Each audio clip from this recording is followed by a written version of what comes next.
فرش التراب يضمني. دو سوال مجھے کرنے ہیں. پہلا یہ کہ جو لوگ دنیا سے چلے جاتے ہیں ہمارے بزرگ، ان کو ثواب پہنچانے کے لیے اگر ہم کسی کو بلاتے ہیں، بچوں کو یا کسی حافظ قرآن کو کہ قرآن پڑھیں، تو کیا وہ ثواب انہیں ملتا ہے؟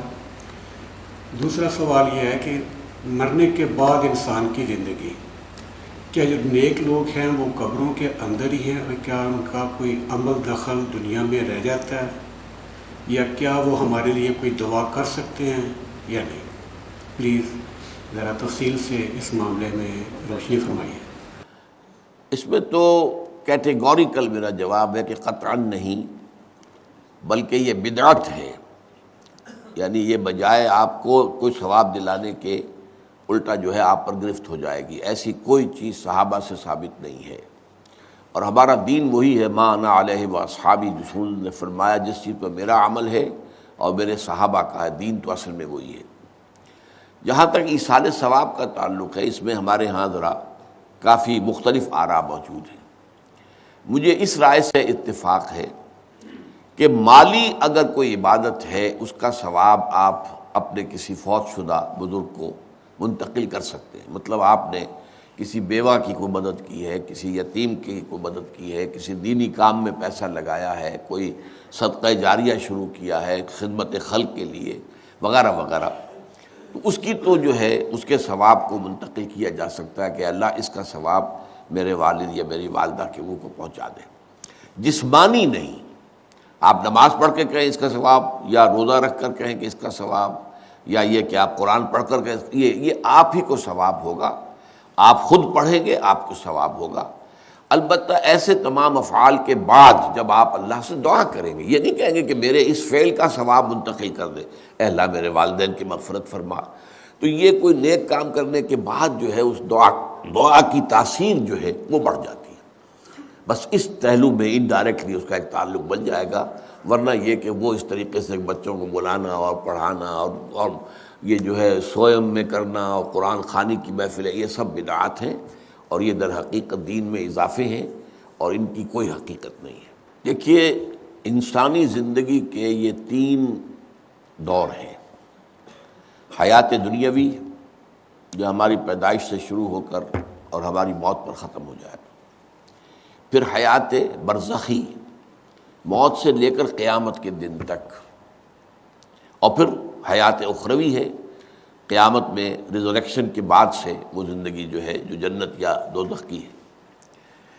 اس میں ان دونوں زندگیوں کے بارے میں تفصیل سے کوئی بات کرنا بالکل غلط ہے، اور اس سے فتنے پیدا ہوتے ہیں. ظاہر بات ہے کہ قبر، جسم تو قبر میں رہتا ہے، اس میں تو کوئی شک ہی نہیں ہے. روح کہاں جاتی ہے؟ کیا وہ بھی قبر ہی میں رہتی ہے یا کہیں اور چلی جاتی ہے؟ قرآن مجید میں سجین اور اعلیٰ علیین کا ذکر موجود ہے، لیکن یہ تمام چیزیں متشابہات میں سے ہیں. یہ تمام چیزیں قرآن مجید میں سورہ آل عمران کے شروع میں بیان کیا گیا ہے کہ ہم نے یہ کتاب اتاری ہے، اس میں کچھ آیات محکمات ہیں، کچھ متشابہات ہیں. وہ متشابہات کا ایگزیکٹ مفہوم جاننا اس وقت ہمارے لیے ممکن نہیں ہے. یہ تو جب اس عالم میں ہم پہنچیں گے تو معلوم ہوگا کہ ہاں یہ بات تھی کہ جو قرآن مجید میں اس طور سے کہی گئی تھی. لیکن یہ کہ اس وقت جو ہے جتنا کچھ ہمیں حدیث صحیح میں مل جائے یا قرآن میں مل جائے، اس عالم برزخ میں بھی یہ تو ہوتا ہے کہ جو نیک لوگ ہیں انہیں کچھ نہ کچھ جو ہے اثرات اچھے ان پر پڑتے رہتے ہیں، ان کی ارواح پر کہہ لیجئے، اور کچھ جو برے ہیں ان کے اوپر جو آخری انجام ہونا ہے اس کی کچھ ریفلیکشن ہوتی رہتی ہے. جس کو حدیث میں کہا گیا ہے کہ ہر قبر جو ہے وہ یا تو جنت کے باغیچوں میں سے ایک باغیچہ ہے یا دوزخ کے گڑھوں میں سے ایک گڑھا ہے. یا کہیں کہہ دیا جاتا ہے کہ کھڑکی کھول دی جاتی ہے اس میں، یا جنت کی طرف سے ٹھنڈی ہوائیں آئیں، خوشبوئیں آئیں، اور یا دوزخ کی طرف سے کہ آگ کی لپٹ آئے. دوزخ میں داخل ہوں گے قیامت کے بعد ہی، اور جنت میں داخل ہوں گے قیامت کے بعد ہی، لیکن اس کے کچھ آثار پڑنے شروع ہو جاتے ہیں. وہ جس کو انگریزی میں آپ کہتے ہیں coming events cast their shadows before. بعد میں آنے والے واقعات جو ہیں ان کے کچھ سائے جو ہیں پہلے سے آنے شروع ہو جاتے ہیں. تو اسی طرح سمجھیے کہ جو کچھ آخرت میں کسی انسان کے ساتھ ہونا ہے اس کا ایک عکس جو ہے وہ عالم برزخ میں شروع ہو جاتا ہے۔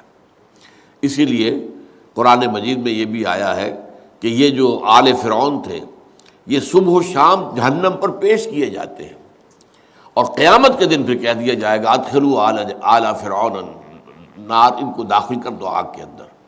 تو یہ اس حد تک، باقی یہ ہے کہ تفصیل میں جانا، ہاں ایک رائے ہے، یہ شاہ ولی اللہ دہلوی رحمۃ اللہ علیہ کی ہے، اگر ان کی رائے نہ ہوتی تو میں اسے بیان بھی نہ کرتا، لیکن یہ کہ وہ ایک بہت بڑے محدث اور بہت مفکر اور دین کے فلسفے سے بہت بڑے واقف انسان تھے۔ انہوں نے کہا کہ جو اولیاء اللہ ہوتے ہیں، اللہ کے نیک بندے، اللہ کے بندے، ان کے انتقال کے بعد ان کی روحوں کو بھی اللہ فرشتوں کے طبقہ اسفل میں شامل کر دیتا ہے۔ یہ فرشتے ہیں نا، اس وقت بھی موجود ہیں۔ ابھی شاید اگلے ہی جمعے میں وہ حدیث جو ہے اس کا بیان آئے گا کہ جب بھی کسی گھر میں، اللہ کے گھر میں کچھ لوگ اس لیے جمع ہوں کہ اللہ کی کتاب پڑھیں اور سمجھیں اور سمجھائیں، تو ان کے اوپر فرشتے گھیرا ان کا ڈال لیتے ہیں، اور ان پر اللہ کی طرف سے سکینت نازل ہوتی ہے اور رحمت نازل ہوتی ہے، اور اللہ ان کا ذکر کرتا ہے فرشتوں کے پاس، دیکھو میرے بندے، تم کہتے تھے یہ فساد مچائے گا، دیکھو یہ بھی تو ہے نا جو میرے کلام کو پڑھنے کے لیے میرے گھر میں جمع ہیں۔ تو فرشتے ہیں موجود، ہم میں سے ہر ایک کے ساتھ 2 فرشتے موجود ہیں۔ تو یہ فرشتہ اسفل ہے، سب سے نیچے، جو دنیا کے کاروبار کو چلانے میں اللہ تعالیٰ کے سول سرونٹس ہیں، پھر اس سے اوپر کے فرشتے ہیں، اس سے اور اوپر کے فرشتے، پھر مقربین ہیں جو اللہ تعالیٰ کے قریب ترین فرشتے ہیں۔ لیکن یہ کہ ملائکہ کے طبقہ اسفل میں شامل کر لیتے ہیں تاکہ جو کام اللہ تعالیٰ ملائکہ سے لیتا ہے وہ ان سے بھی لینے شروع کر دیتا ہے۔ لیکن ہمیں یہ اجازت نہیں ہے کہ ہم فرشتوں کو پکار کر کہیں کہ اے فرشتے، اے جبریل، اے میکائیل، یا فلاں، اے منکر، جو یا میرے جو ہے کرامن کاتبین، میرا یہ کام کر دو۔ نہیں، یہ شرک ہو جائے گا۔ اسی طرح ہو سکتا ہے کہ انبیاء کی ارواح جو ہے وہ بھی اللہ تعالیٰ نے شامل کی ہوئی اس لشکر کے اندر، وہ کام کر رہے ہوں اور وہ اللہ تعالیٰ کے حکم سے مختلف معاملات جو ایگزیکیوٹ کرتے ہوں، لیکن ہم کسی کو پکار نہیں سکتے۔ بس یہ اگر آ گیا میدان تو یہ پھر جو ہے شرک شروع ہو جائے گا۔ هي الحلقات تحفظني بآيات من القرآن، هي الحلقات تملأني بحب المصطفى العدنان.